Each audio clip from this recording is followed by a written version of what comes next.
Brand new this year, they're all 2013 models. They were introduced to dealers last summer, and they've been shipping since about January.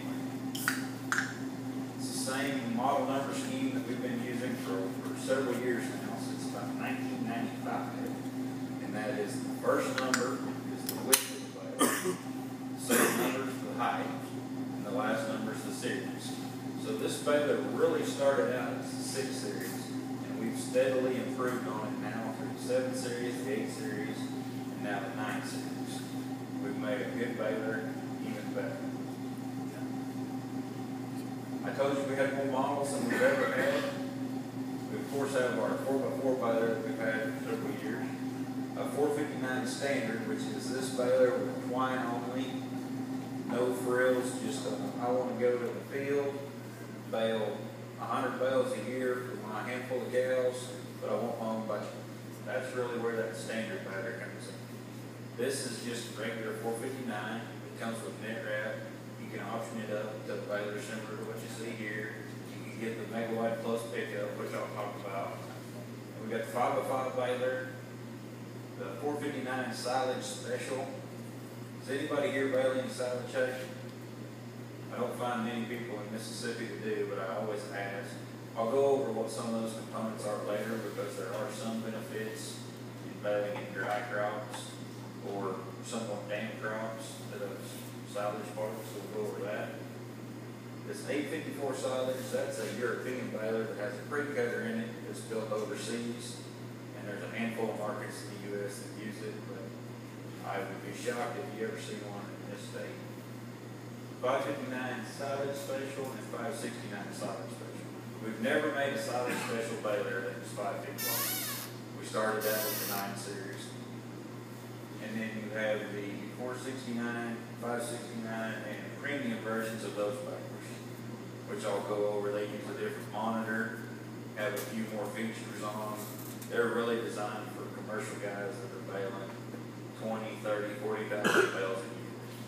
And I'll go over what they have a little later. So I talked about that adjustable hitch, the 4 positions.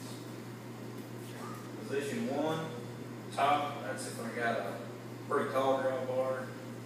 Position 4, that'd be a pretty low one, and they come factory set at position 3, that's about where our old 8-series, 7-series balers would have been at, with just that welded on top. Drive line design change. I always pick on my friendly neighborhood salesman during this particular portion, so I'm going to pick on Andy. Come here, Andy. Come around to this side of the baler. Anybody that's ever had the drive line off on a round baler knows that it's not very fun. So we decided to make that a little bit better. And Andy's going to take this one off. Just like the 8-series round balers, this is a 30% lighter drive line, so there's a lot less weight in it. Now Andy's going to actually slide the 2 halves apart.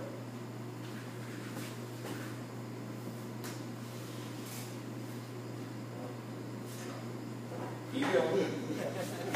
Oh, Sam. So just like the picture shows, it's got a ball on the end of it, and no blind spline.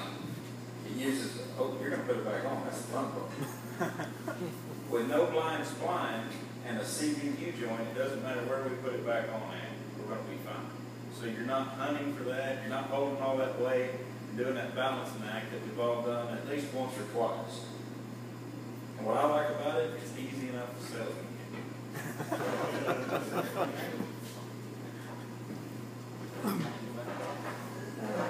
My hero. So that should prove my point, because I know y'all like to pick on yourself and just like I did.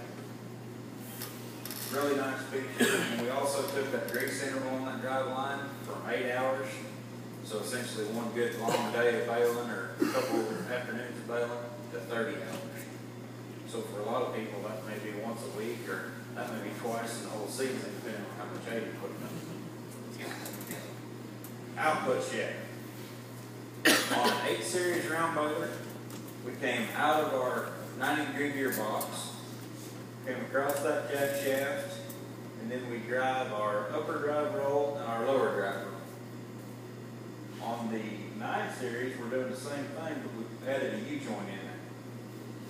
Just helps that jack shaft if it gets under a little more stress, or if that gearbox is off just a little bit, just keeps that power flow smoother going in to that main drive sprocket for that lower and upper drive roll. We also went to some bigger drive changes,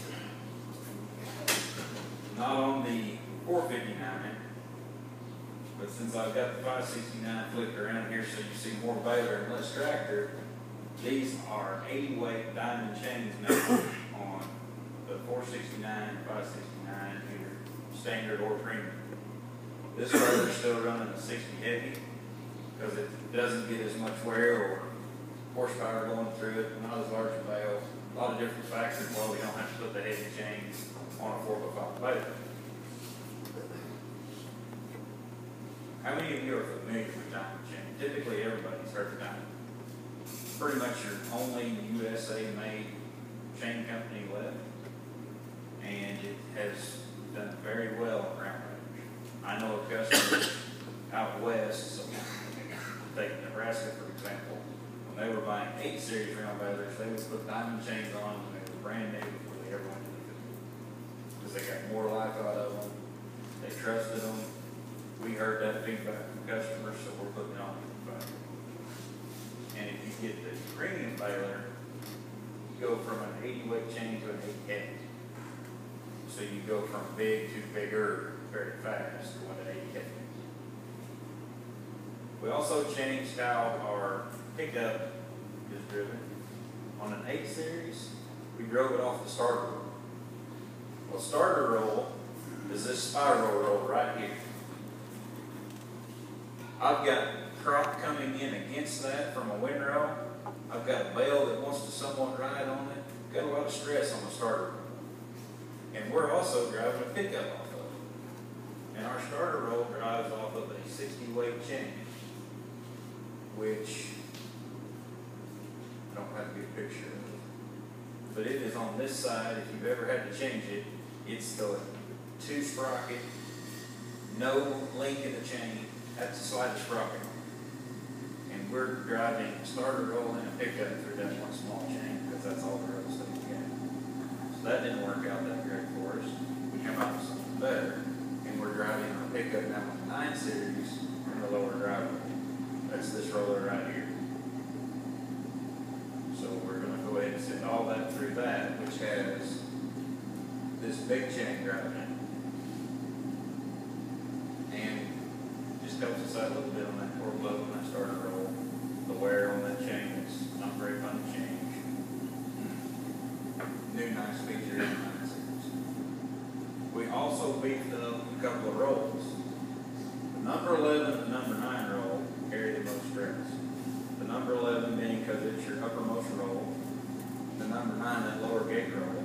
So this gapping goes all the way to that bale drive. So on a 9-series round Baler, we went from 1.25 inches to 1.5 inches shaft and a heavier bearing to go with it for those 2 rolls.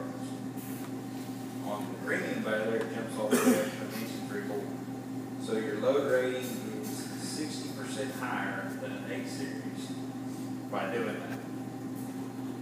And of course, those bearings got bigger as well.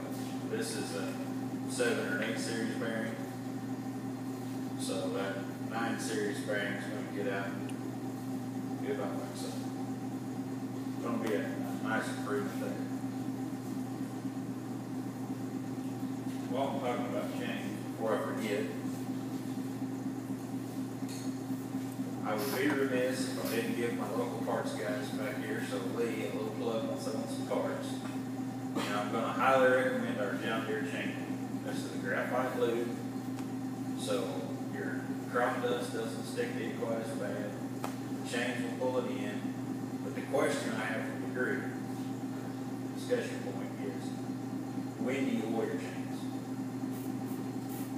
You start, you're done, in the middle. In the middle, I like in the middle. I'm going to bale about 20 or 30 bales and get those chains warmed up. And I'm going to jump down and I'm going to spray this chain. And then may go 100 bales, I may go at the end of the day, it depends on how many you're gonna bale. If you did it at the end of the day before, then just go bale 100. If you go bale, say 100 bales, then hit them again at the end of the day. They're good and warm. That lube will pull into that chain, they'll cool off, the track it in there as it cools down, you'll get better chain life. This is real easy to put on. I just put a can in either one of my twine boxes, do both sides of the baler that way. I've always got some with me. And I know you're up here getting parts or something else anyway, because even though we don't want down here stuff to break down, we have it at some point. So next time you're gonna get some parts, grab a couple cans of this, try it out, and I think you really like it. Pickups. We still have the standard pickup. This really hasn't changed. It's a 530 or a 535. Still uses round pickup teeth, very similar cams. It's either 46 inches or it's 61.5 inches width of your bale chain. Then we have the Mega Tooth pickup. That came out with the 9Series balers, so you saw that on 466 or 566 for the first time. That is a heavier regular pickup that uses a Mega Tooth on the outside edge, where typically you got a little more crop out there that's either trying to get around the pickup or you're packing against the side sheet. So we put one large tooth just out here on the end. It also had an extra set of cams in it, help for a little more wear on that pickup, pull in a little more crop. Got gauge wheels on it. Then you go to the Mega Wide Plus pickup. That has the roller baffle. Look at that width. 4 foot wide baler, 71 inches. And on a 5 foot wide baler, 87 inches. So on that baler, I have over a 7 foot wide pickup. If you're baling that really short crop that wants to try to boil out the ends past your pickup, you've got another foot out there on either side trying to get that pulled back into the baler. If you're just in really big windrows, it helps feed that in. You'll catch a little more making it quarter. It's a great pickup, makes it a lot easier for baling hay. One of the great benefits that this pickup has for us, a lot of people didn't realize when it first came out, a little insight about it, that's the roller baffle. The plastic pipe in the front with the rods on it. This roller baffle has a couple different uses for us. One is in a really big windrow. It'll get up on top of that windrow and try to push that crop down against those pickup teeth, get it fed into the baler. But in that really short light crop that wants to kind of fluff out in front of your pickup, it hits the roller baffle in your windrow and it has no choice but to get fed back up into the baler. This is the adjustment setting on it right here. Right now I'm at about toward the heavy end. I've got just a little more I could let it out. So if you're baling a crop, let's say just like good grass hay, which if it ever quits raining, we're probably going to have some of the bale down here. I'm going to want this to be pretty heavy. I'm going to want the weight on it, especially if I'm baling with much steam because I don't want it to bounce. But if you're baling something like soybean stuff or wheat straw, you're going to want to set it back here at the lightest setting, or there's a setting to even pin it up and keep it up out of the way, so it's not plowing through a real light fluffy mineral. We've got that option for you as well. Another good advantage, and I got to move over here to my other baler, is these compression rods.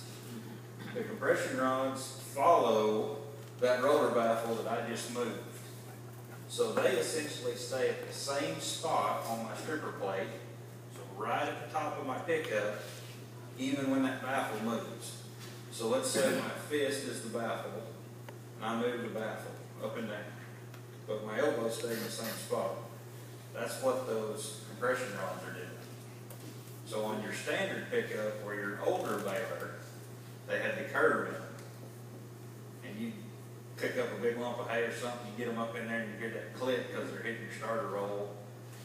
Get some in there, break them off, and bail them up into the baler. We have a lot less issues with that with these straight compression rods and that roller baffle. Another good benefit to this pickup. Mega Tough Teeth.